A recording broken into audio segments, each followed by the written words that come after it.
I'm just gonna drop this review.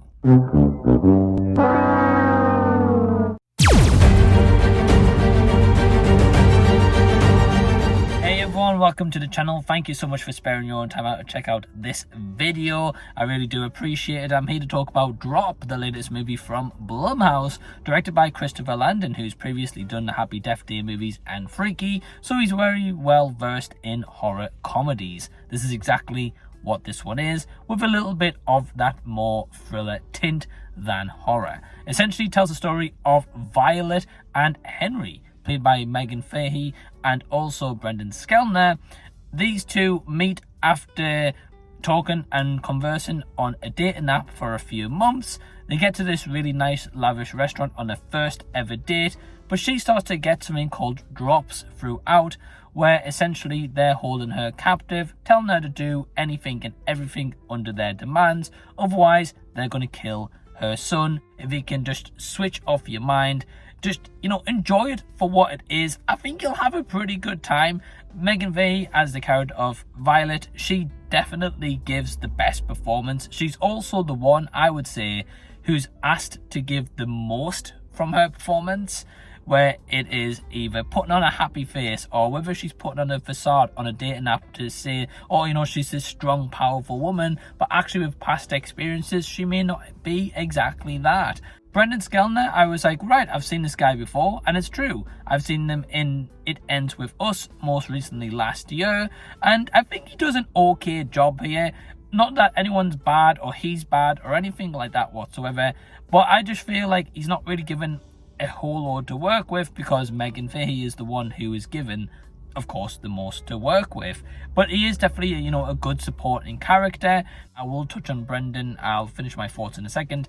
Cinematography's done also really well. There's some really good use of lighting and shadow work that is done.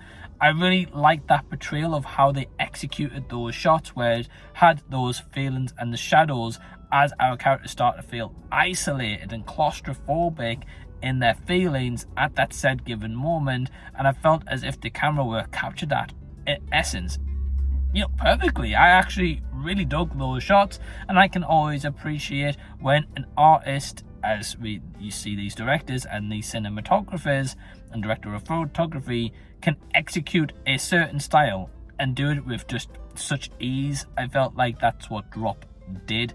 And I would say my final positive is the character of Matt, who is the waiter. His comedic timing, who is played by Jeffery self, does an utterly fantastic job of capturing the humour, and that character made me laugh throughout. Was definitely easily a highlight. Now, in terms of the positives, that's probably where I'm going to kind of land on the positive turn. But if I'm going to flip over to the negatives now, I think where this kind of plays into effect. Now, touching on Brendan Sklenar before, my issue is with him and also Meghann Fahy, if I'm being honest with you, is on this first date, I, didn't mind the two characters.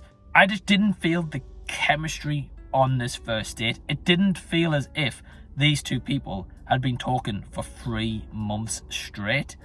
And for me, can speak for kind of past experience, but when I've been talking to someone for a long time before and eventually meet them in person, the conversation is never ending. Yes, there might be a little tight bit of moment where you might be a little bit nervous and a little bit anxious of finally meeting someone after so much amount of time talking to them over a phone call or messages.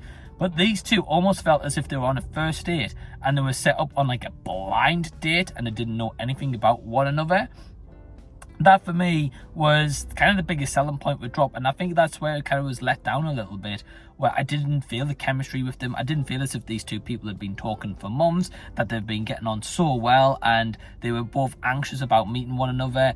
And I feel as if that is one of the biggest weaknesses of Drop, which is also meant to be one of the biggest selling points of buying you into this date, and also caring about both of them and their fates, and thinking, right, at the end of the day, I want these two to be okay. I want them to succeed. I want them to have, a happy first date. I want this all to work out. But by the end of it, I was like, yeah, I'm not really buying it. And I think that is my biggest issue with Drop. Also, I would kind of add to that very quickly and say that I feel like the reveal at the end they kind of let it down. And for me, when you have a movie that is building upon the reveal of being the the bait and the hook line to wrap everything up nicely in a bow, I just don't think it's fully executed, and it was just really a shame because I liked pretty much mostly everything else about Drop. So I'd probably go like a 3 stars out of 5. Not a terrible movie, it was a one I wasn't bored by or anything, but I would say it's a 1 by the end of the year. I can't really see myself maybe revisiting this one anytime soon, but if it was on in the background, just on the TV, I'd probably watch it. But yeah, have you seen Drop? Are you going to check it out? Let me know down below in the comment section so we can continue the discussion down there. Also, a huge shout out to all my awesome Patreons. Really do appreciate the support. If you'd like to join, where it does help to support me in the channel, you can click below, but only £2 per month. And in the meantime, if you haven't seen these videos of mine, these other reviews, we'll click over here, have a bit of a deep dive. Till next time, I'll see you guys. I'll be Ian. See you later.